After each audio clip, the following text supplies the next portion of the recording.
get this straight. Put the lime in the coconut to drink. So, Dr. Tammy, why call it the Naked Doctor?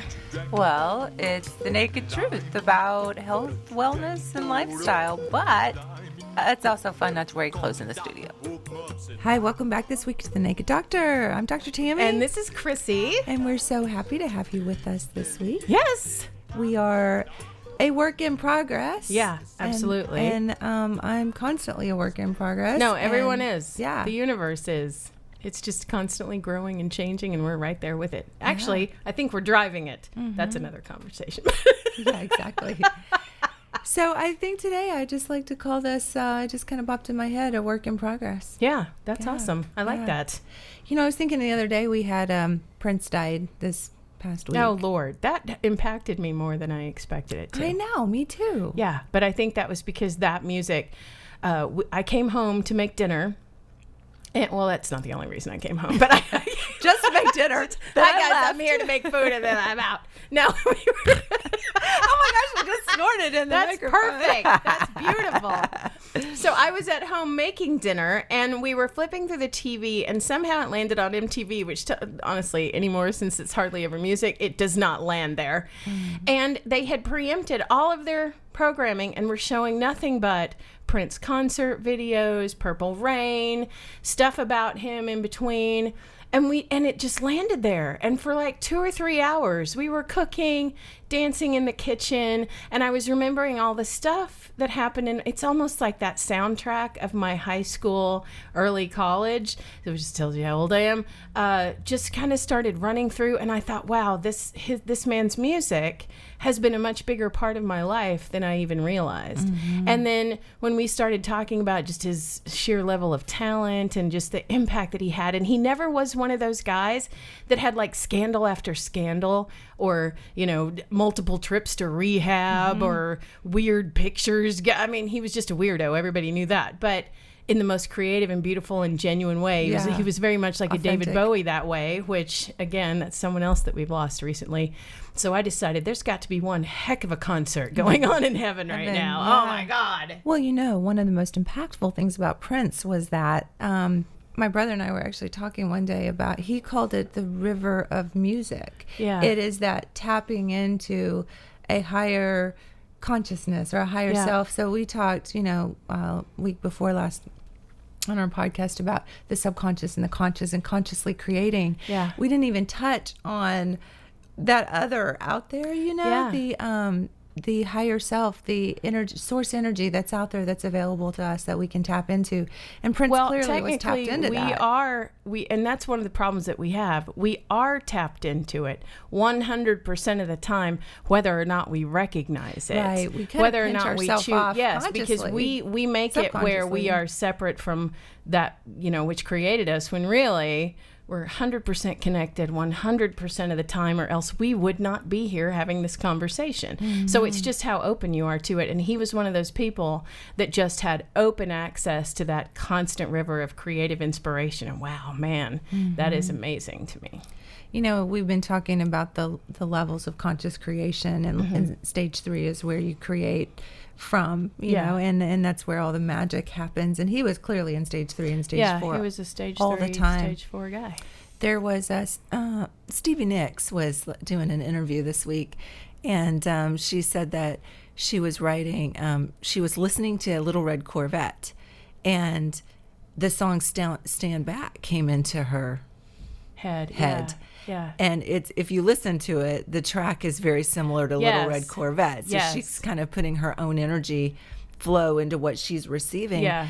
And she calls him up, and in 20 minutes, he's over in the studio recording the back end of the track for her. That's amazing. And it just made me think that all of us who are playing really small, because in the world, when you tap into that energy, people like Prince and Stevie Nicks, they're all like hooked into, they're like plugged in. Yeah. And when we pinch ourselves off, we think, oh my gosh, Prince would never come over and, you know, my studio and play for, you know, whatever, you know, in 20 minutes if I called him. Yeah. but that is available to all of us. And the threads that connect us are so thin. I mean, literally, we have this serendipity, this coincidence happening all the time. More so than what we can see from our perspective. Yeah. And if we had that other, it. what they call like, if you're in the valley and you're trying to figure out to make left or right turns, it can be a little confusing. But the view from the mountain, that person can look down and go, dude, you really need to go left. I know it may not look that way to you right now, but that's where you need to go to find what you need. And so that's just an analogy of how to view the view that our higher self has, being removed from this physicality, being removed from the constraints of time, being able to see multiple possibilities. And then, but listen to what, if I had been inspired by a song, in order for Prince to be able to even, there's like a trust there. And I think that's where we start questioning ourselves, and we question that inner voice, and we question that guidance. But having that trust for her to be able to go, I'm just going to call him up and ask him.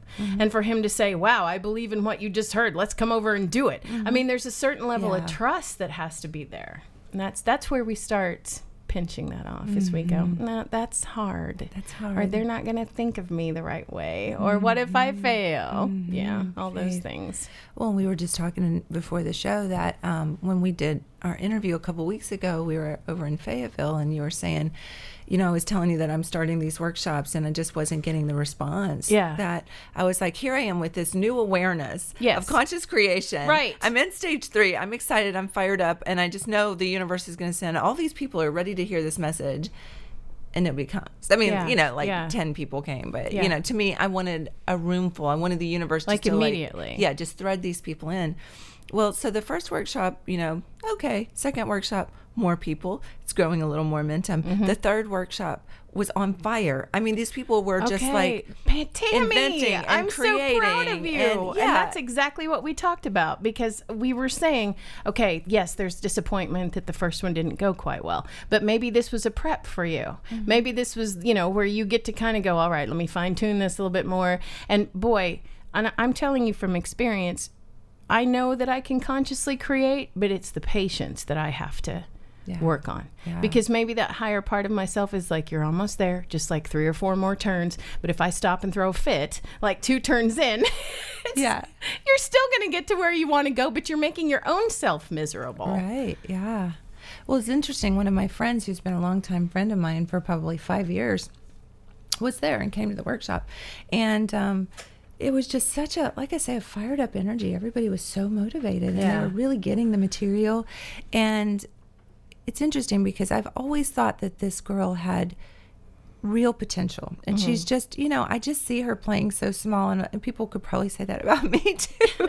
You need to dream bigger, sister. But I just really saw so much potential in her, and she just really just kind of just goes to work and, was tired all the time and really just not even really showing up to life. She, really wanted to, I could tell, but I just saw huge potential in her. And before the class was over that night, the workshop, she had set a goal to start her own skincare line. Oh my gosh. Yeah. I mean, and I told her, I said, I've seen this potential in you for a long time. Yeah. And for you to flip that and to be able to do that. So what I'd like to do on the show today is kind of share that process with you. Absolutely. A little bit. Let's do that. Because the magic of seeing that flip and that switch is really fun. And there's a really cool little backdoor tool to it that's a little sneaky. A little bit sneaky. I like those sneaky tricks. I like the sneaky tricks. Because those sneaky tricks kind of sneak by that part of your psyche going, oh, no. We found that out through a couple of different lessons that we've had, that when you can kind of turn it on its side where it can slip past your ego, it's much more effective. Yes. Much more effective. So that's what we did. And Yay. she really recognized that. I was so excited because I was recording the workshop and I was going to make it available on the website. Yeah. So stoked, and I went and I plugged it in yesterday and not pushed the record button. Oh my gosh. Okay, well then that wasn't the one that was supposed to be out there. You'll have a better one coming up soon. Yeah. That's crazy. But there had to have been that moment where you were like, oh, I did. Yes, that's okay. I went into stage 1 for sure. It's gonna be all right. Okay, and that's one of those, when you have those stage 1 moments, that's another important thing, is not beating your up beating yourself up over the stage 1 moment, because as human beings, through this experience that we're having, we are going to oscillate back and forth through these steps, and it's being kind to ourselves as we do that. That's the most important thing. Yeah, because you and I are learning that. It's that you have these moments of enlightenment, and boy, you really want to stay in that moment. You really want to stay in that super joyful, and then something will come along that kind of knocks you back a little, but instead of curling up in a ball and throwing a fit, you just get up and go, okay, on to the next stage. We're moving, ladies. Let's go. Yeah. Well, it's a journey. You know, it's just so interesting taking personal responsibility for your life and everything in it. I think I've been able to do that, and it seems like the big events that happen in my life that are the most overwhelming are the things that really make me reflect on my life the most. Yeah. And make me go, oh, holy crap. We were just watching a movie this morning. I can't even remember the name of it, but it was just this whole series of events of you can see people and what they're not taking personal responsibility, blaming someone else, and then it's like kind of like that Fargo thing. Yeah. If anybody's seen the movie Fargo, where it's like just a series of events that are all driven because one person just couldn't take responsibility and step up and go, hey, It is amazing how far-reaching things like that can go, and how you can see reflections of that. Whatever change that you're trying to make in yourself, or maybe that's not even, but the things that you're noticing, that you're coming into consciously noticing about yourself and your own behavior, will start being mirrored by people around you.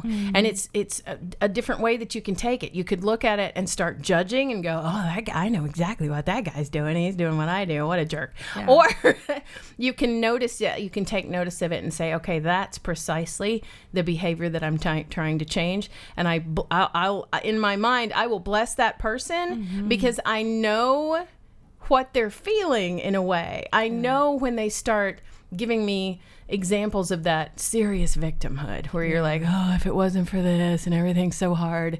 And I'll try to be as uplifting as possible, but then I have this understanding in myself of how I felt when I was in that same kind of moment.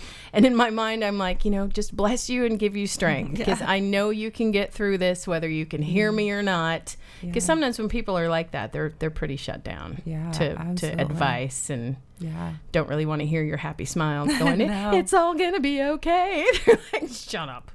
Well, I was struggling in stage 2 this week, and when we come back, I'm going to summarize those stages again for people going, what the heck is stage 1? What is the staging thing? It's awesome. But I was really struggling in stage 2, just feeling horrible, and my mom, who's got dementia, was having a really bad day. She's lost like 15 pounds, and I'm seeing the mortality and morbidity of all that coming. And a dear friend of mine said, she said they've done studies on caterpillars in cocoons as they're busting out, and they're really struggling, really struggling. And so they want to stretch the fibers or cut the fibers to help the caterpillar out of the cocoon, but that struggle is what gives the caterpillar the strength, the wings, as it's developing its wings to be able to fly, because if it doesn't have that struggle, it immediately falls out of the cocoon. Oh, wow. And dies. So, that's part of their growth. The struggle is necessary. The struggle is necessary. Yeah. We talked about that one time, the girls and I. It was like, do you think the caterpillar knows what's happening to it? Or the whole time is it like, what the? Oh, it's going, oh my God. Sure. Yes.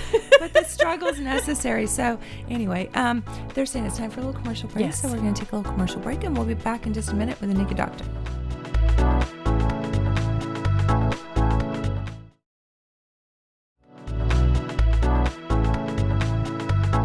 Hi, welcome back to The Naked Doctor. I'm Dr. Tammy. And this is Chrissy. And right before break, we were talking about the struggle, the caterpillar in the cocoon. Yeah, struggle. And I love on break you said that the struggle is essential. That's a better the struggle. word. I was thinking the struggle is necessary, and that sounds like it's some kind of obligation. Yeah. But really, it's like the struggle is essential. Yeah. It becomes an essential piece of the overall development, and it has to be there. And man, that makes a lot of sense. If you're struggling through something and go, this is just an essential piece of my growth, so let's just get through it. So a little bit about goal setting. Yes. And the workshop. And some of the things that we talked about were that when you are setting goals, and I don't even like to use the word setting goals because it has such a negative association with it. Because so many people set goals. and then they don't work or they don't follow through. And then it's just another reason to beat yourself up and say you're not good enough. Right. You don't want it to be that. Yeah. So I don't even really want to use the word goals. So I like conscious creating and, finding your passion and what you want to consciously create makes so much more. It just resonates with me more than goal setting. Cause like, I think of goal setting, I think of like people not in the gym in February, Yeah. after I they've set their 15 resolutions. pounds. Yeah, so that's the beautiful thing. And part of that process we kind of mentioned is kind of a sneaky back door. Yes, I like that. But one of the first things that I want people to really recognize is that everything is vibration. It's kind of this corny metaphysical term. Oh, it's all vibration. It sounds kind of hippy-dippy. It really does. And I was trying to think of that the other day. I was like, is there a better word than vibration? And when I thought about frequency, I'm like, what is vibration? It's an oscillation. And what is an oscillation? Well, that's frequency. Well, what is frequency? Well, literally, it's if you think about light, how we perceive light, that has a specific frequency. Where sounds are on the spectrum of how we hear them, that's a frequency. So it seems like everything, even at the tiniest level of matter, those little strings that the theoretical physicists are looking at, they vibrate at a frequency. So really, when we talk about raising your vibration, we're almost saying switch the channel that you're on. Yes, and that's what the stages are. So we don't have to be that hippy-dippy. It's like literally we need to tune to a different station, people, because we're picking up the wrong stuff or we're not picking up what we need to be hearing. Yeah. It makes all the difference in the world. So just to kind of recap a little bit, the stages are different frequencies that you want to play on or be on. And part of conscious creation is making that choice where you're going to tune that station in. And so stage 1 is that very primitive caveman, just fight or flight, survival mode. Stage 2 is very victim associated, it's like learned helplessness. And it's like, if you can't blame yourself, then blame somebody else. If you can't blame somebody else, then blame God. And if you don't feel comfortable blaming God, blame a devil. There's always something I can create to blame. Else. Yeah.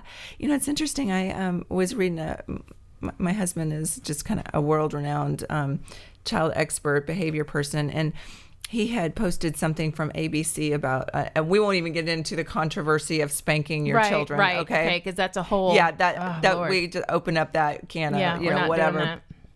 But it was interesting, the feeds underneath it, what people were saying as far as, well, my daddy spanked me, and everybody was like, spoil the rod, spare the rod, spoil the child. Everybody was like, this is what happened to me. Yeah, basically coming out saying that, that was okay. And it was just interesting that learned helplessness. Well, my daddy spanked me, and so it's okay to spank my children. And so, again, not that we're judging whatever. No. But this is indicative of a bigger. Yes. Well, this is the way that I've seen it be done. So this is how I don't know any different. Yeah. And that that can be changed. Yeah. That's the whole point of. We are doing things differently, regardless of what it is. Yeah. If something doesn't work for you, maybe you should switch to a different station. Ask that bigger question. Yeah. Yeah. Is this really Just the way it has to be? Yeah. Yeah. So, and then stage 3 is this very loving state where it is, where all the magic happens, where you ask questions. Again, the only leap you have to really make from stage 2 to stage 3 is just start asking questions. Why do we always do it this way? Pull back one level. And observe. Zoom out. Yeah. And observe. That's really it. Yeah. You've got memories for a reason. Yeah.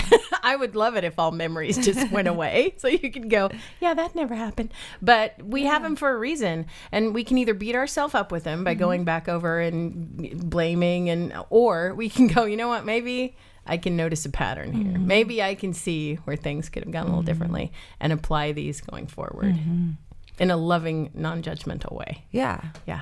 And then stage 4 is this, we're all connected. We're connected to each other, connected to God. Life happens from me, just that all powerful space. And so stage 4 is wonderful, but that's where mastery is, Jesus, Buddha, all the, you don't have to get there. You just have to get stage 3. You just have to question things. You just have to start asking some questions. Right, because that's when you start really, when you start changing how you define things and you change your expectations, that's when all of that begins to shift. And we're not saying that it's all roses and butterflies and rainbows from then on out, because now you've taken, you know what, it's kind of like eating from that apple, because now you've said, hey, I want to know how this is supposed to go. Yeah. And then once your eyes are open, it's like, oh, I'm responsible. Okay. Yeah. Oh, okay. Yeah.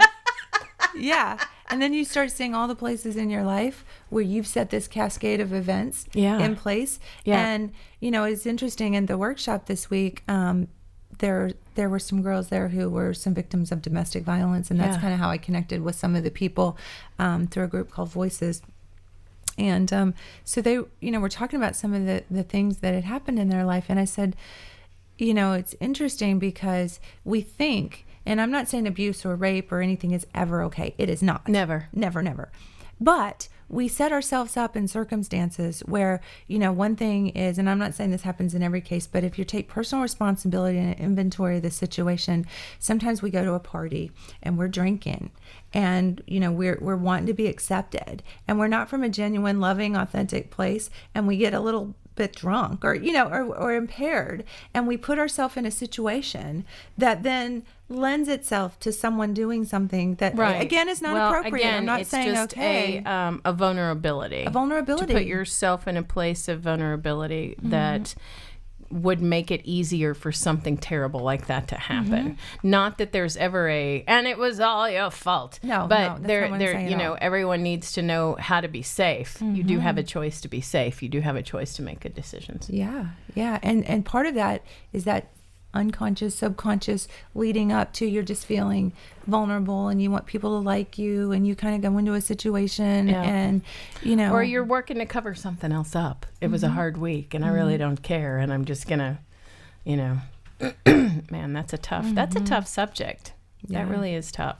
Yeah. So that's, you know, taking full personal responsibility is really stepping into stage 3 and asking that question, what did I do to, and I'm not trying to like be hard on yourself, but what did I do? Not in a judgmental way. To set up this cascade of events, and, you know, maybe I started it long ago. Yeah. Yes. Yeah. Or maybe something that we learned, and we talked about this too, those pre-puberty and puberty years when a lot of that inaccurate foundation is laid. What kind of relationship did I see in my own parents? What household was I living in? What was I seeing as examples of acceptable behavior? And even though it may be skewed, especially, you know how that is, when you lay a foundation and it's a little off, that just gets worse as you pile on top. So it can be a very small, slight, odd foundation that led to this crazy skewed, I used to tell people it was kind of like a terribly wired house. Like if you just started plugging things in all over the place, eventually, and it's in small things, it's like, this is causing me pain. So in order to get around it, I'm going to think this way, okay? And this is causing me pain. Oh, I don't like that. So in order to circumvent that, I'm going to change my belief system this way, okay? So then it's eventually you get to a point as an adult. I said, if you were a house, it would be like somebody came and rang the doorbell and your garage door started going up and down. Like your responses do not make sense to the input that's coming in, but it's because everything's been wired so poorly. So we have to rewire those. You'd have to get in there and rewire it. Yeah. So in the next step in the process is basically to recognize that you want to be in stage 3, and then you start consciously creating, or, you know, the old term, AKA goal setting. Yeah. And how do you start doing that? And so this concept of vibration is very important, frequency, because everything that we do, taste, smell, sight, vision, even feeling things in your fingertips are all vibratory frequency type sensations that, you know, get transmitted to the brain. And recognizing that everything's all connected and related, I think is all very important. So having impact, if you want to change something in your life, to recognize that is really important first and foremost. And the main reason is because the vibration or the frequency that you send inside, you know, the way we talked about Dr. Emoto's water experiment and talking to yourself and talking to your molecules.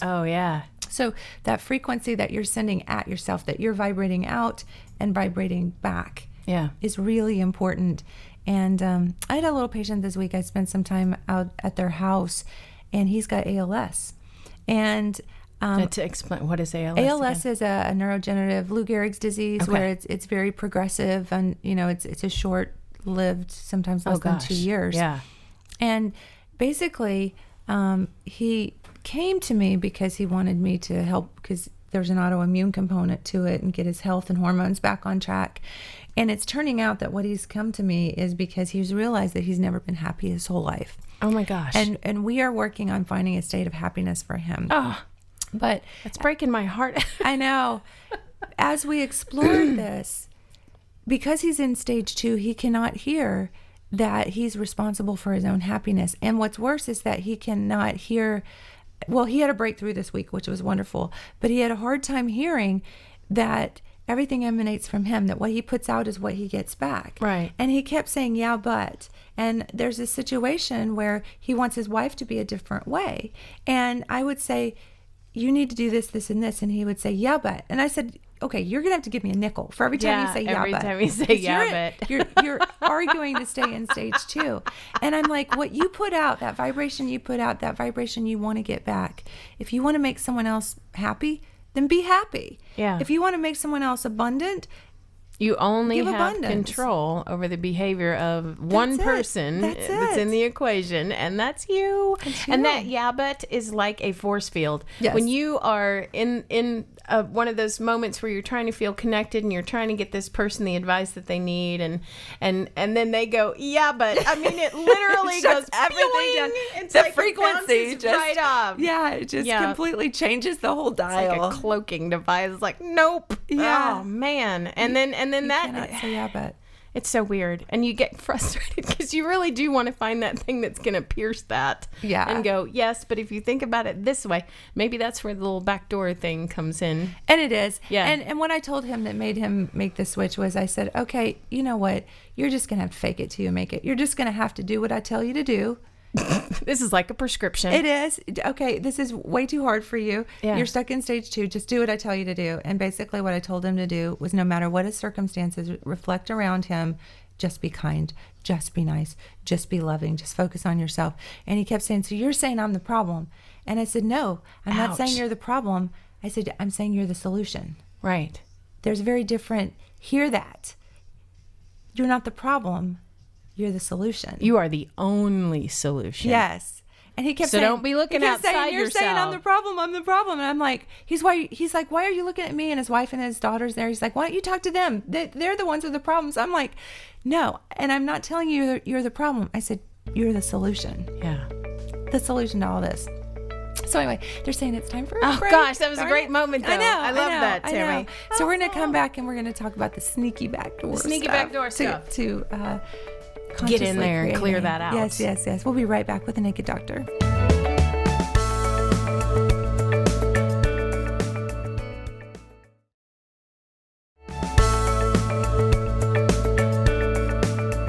Welcome back to the Naked Doctor. I'm Dr. Tammy. And this is Chrissy.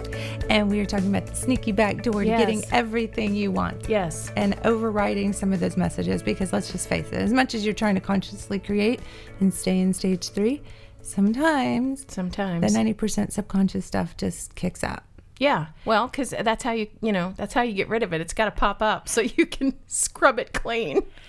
So what you are not going to believe, this cool little trick that I want I'm everyone ready. to do this week. It is a game changer. And you've probably, if you've ever been to any kind of self-help, or you've been to any kind of, meetings or self-discovery groups, you've probably heard this exercise, but there's a very specific reason why we do the exercise. Okay.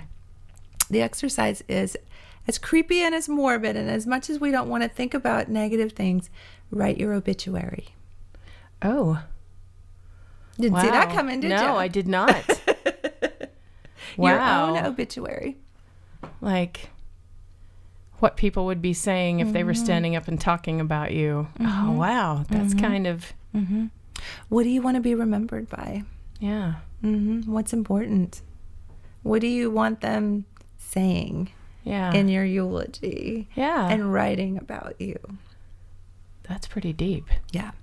Yeah. Because I don't think I'd be having people stand up going, Chrissy made a lot of money. But that seems to be one of those things that I drives focus us. on, Yeah, right? yeah. But no one's going to be standing up going, let's check her bank balance right now and remember her by how many dollars. Yep. Wow. Let's go out and look at her car, shall we? Yes. What purse was she carrying? Yes. Boy, that sounds terrible when you say, what a lovely phone she had. Look at her data package. It was, wow, look at that. What a great woman. Her tan was just right. Oh my God. And as they walk by the casket, they'd be like, she looks so thin. That's really what she wanted. It is exactly like she wanted. And the Wi-Fi signal is strong. That's No, because I would want them to be talking about the love that how my friends felt, you know, the impact that I had, the things I created. That makes so much more sense. The music that you created, you know, I'm thinking about you specifically, Chrissy, you know, how creative and funny you are. Well, and thank you. And those are a lot of things that you already have inherently that you don't even really appreciate right now. Those are those natural talent The things that people would say about you right now, especially when you're feeling down on yourself and not good enough, those are the things that people already feel about you, that your team upstairs that's rooting for you. Yes, that we talk already about feel all the time. about you. Yeah, absolutely. Yes. And so really getting in touch with those things and appreciating those things about yourself helps you establish something called your core values. Why do we need to know our core values? Right. Well, knowing your core values, so like when I'm thinking about you, and this is different for everybody, and this is why this is an internal process, and it's important for you to do the exercise writing your own obituary. But what comes out of that is I can just imagine what your obituary would look like, would be, you know, she was talented and beautiful and loving, and she was a great mother and, you know, a great friend and a great daughter. All those attributes, what those equate in your core values are honesty, integrity, creativity, curiosity. Those are your core values, and that's what we're sucking out of there. Yeah. And so your core values not only represent what's really important to you, because you're never going to achieve a goal if it doesn't match up to your core value.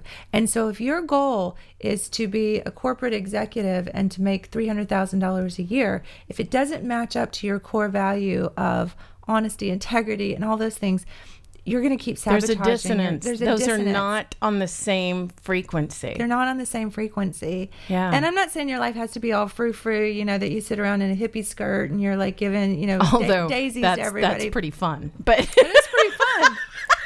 But I am saying that those goals that you set, you have to make sure that those match up to those core values. And then there's also something called shadow values. We're big fans of Matt Kahn, and oh my gosh, have you listened to his this week? Yes. Oh, it was so great. So I was thinking about the shadow self. Yes. And those shadow values that show up, and just loving them is also a part of this process. Gosh, I had just listened to that yesterday.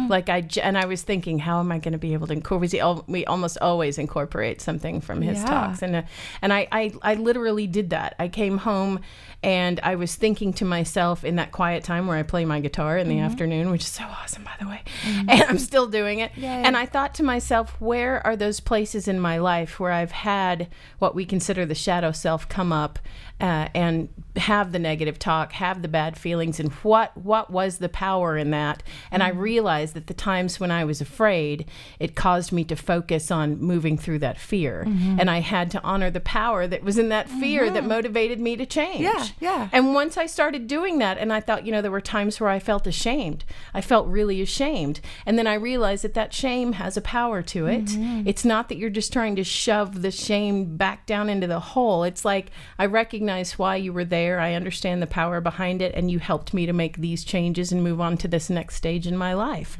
Wow, it was really, really impactful. Yeah. It really was. That was a great one. Yeah, and really just to me, taking that a step further in this process is to honor what those things are that are the kind of the anti of your core values. Yeah, they're going to show up. So, you know, like we talked about making money, if the anti of your core values, and one of the best way to find your shadow values or your opposite values is to see what you don't like in other people. Yes.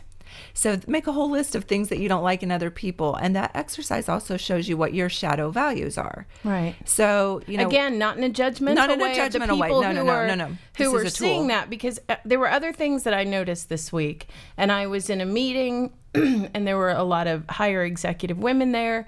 And there have been times in my life where I was in that kind of working situation and I would look around and judge myself against all these other women I was seeing in beautiful clothes with awesome accessories and awesome nails and huge diamond rings. I mean, I know that's just one of those things that, even though there are a lot of people that would look at that and say, yes, they've worked hard for those things. That's great that they can have them. They look beautiful wearing them. But there was this little voice in me that was like, yeah, you don't have those things and you don't look like that. And they're probably judging you. But it was my view. It was my clouded lens that was causing me to see things that way.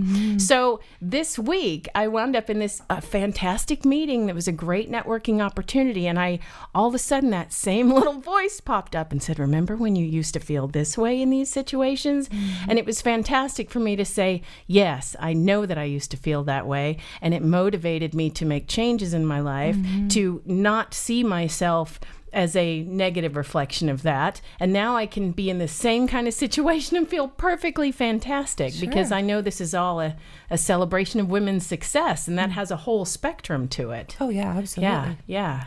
So, no, this is not a judgment, but it is like if you really get annoyed when someone's late, then that's probably a shadow value of yours because, like that kind of means flakiness or procrastination, and so really looking at those things is just a tool to be able to say, okay, these are the things that I don't like. Well, those are the things that are going to show up as you're, aka goal setting or consciously creating, that are going to sabotage you. A specific example of that would be, I don't like people who are lazy. Okay, that's a shadow value. And so if you start, trying to lose weight and you've got this kind of, all these conflictual, lazy shadow messages showing up, you're going to really want to move into, so you're losing weight, you're doing good. And then, this voice is going to come in and say, but this isn't going to last very, you're going to do like lazy. The usual thing. Yeah, and just you're blow lazy. This off. Yeah. And so you're not going to gain it back. Yeah. So just being aware of that voice is going to come in, and that's just automatic. Love that voice when it comes in. It's like, hey, I know you. Yeah. Well, I don't have to listen to you though. And then the flip side of that is if your core value is family or your core value is relationship.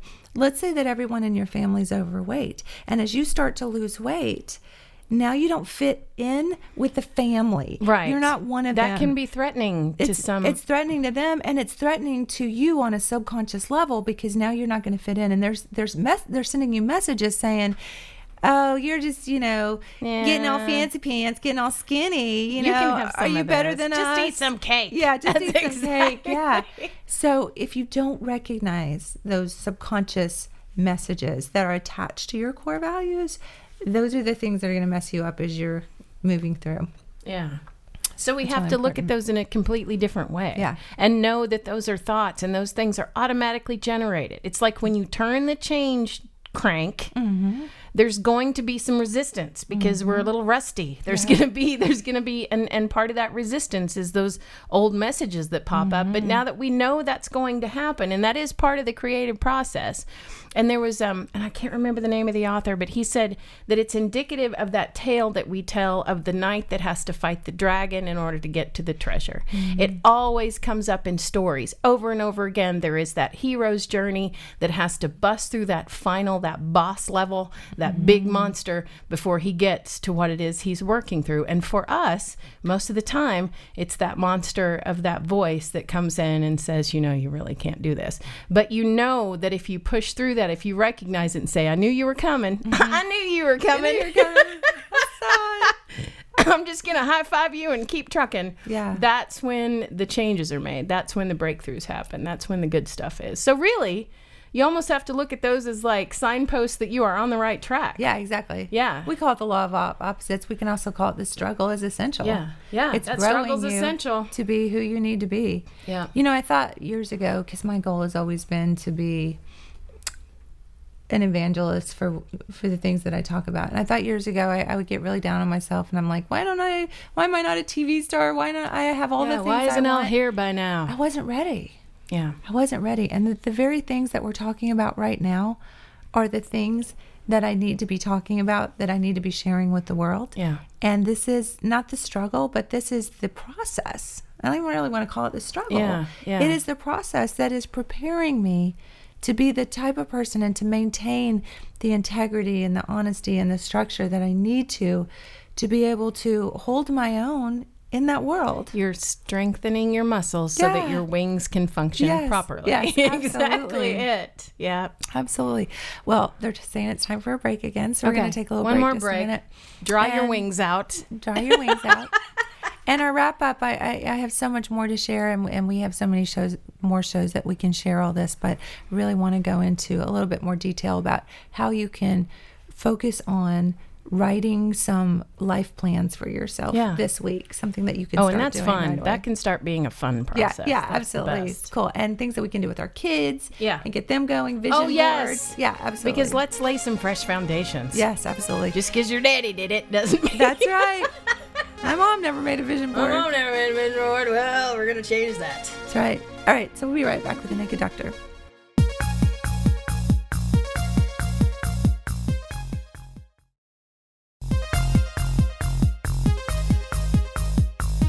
Hi, welcome back to The Naked Doctor. I'm Dr. Tammy. And this is Chrissy. And we're talking about creating your life the way you want it to be. Not really goal setting, but just defining some things that you want to happen. Because without a roadmap, if you plug into your GPS, I just want to go to California, the odds that you're going to end up in specifically San Diego are very slim. Right. You're going to end up in, Fresno. This isn't the California that I meant. So I want people to really work on getting very clear. And the reason that people have been really turned off to goal setting and sitting down and writing their goals is because we didn't understand all this stuff about core values and shadow values and all the things that are going to show up.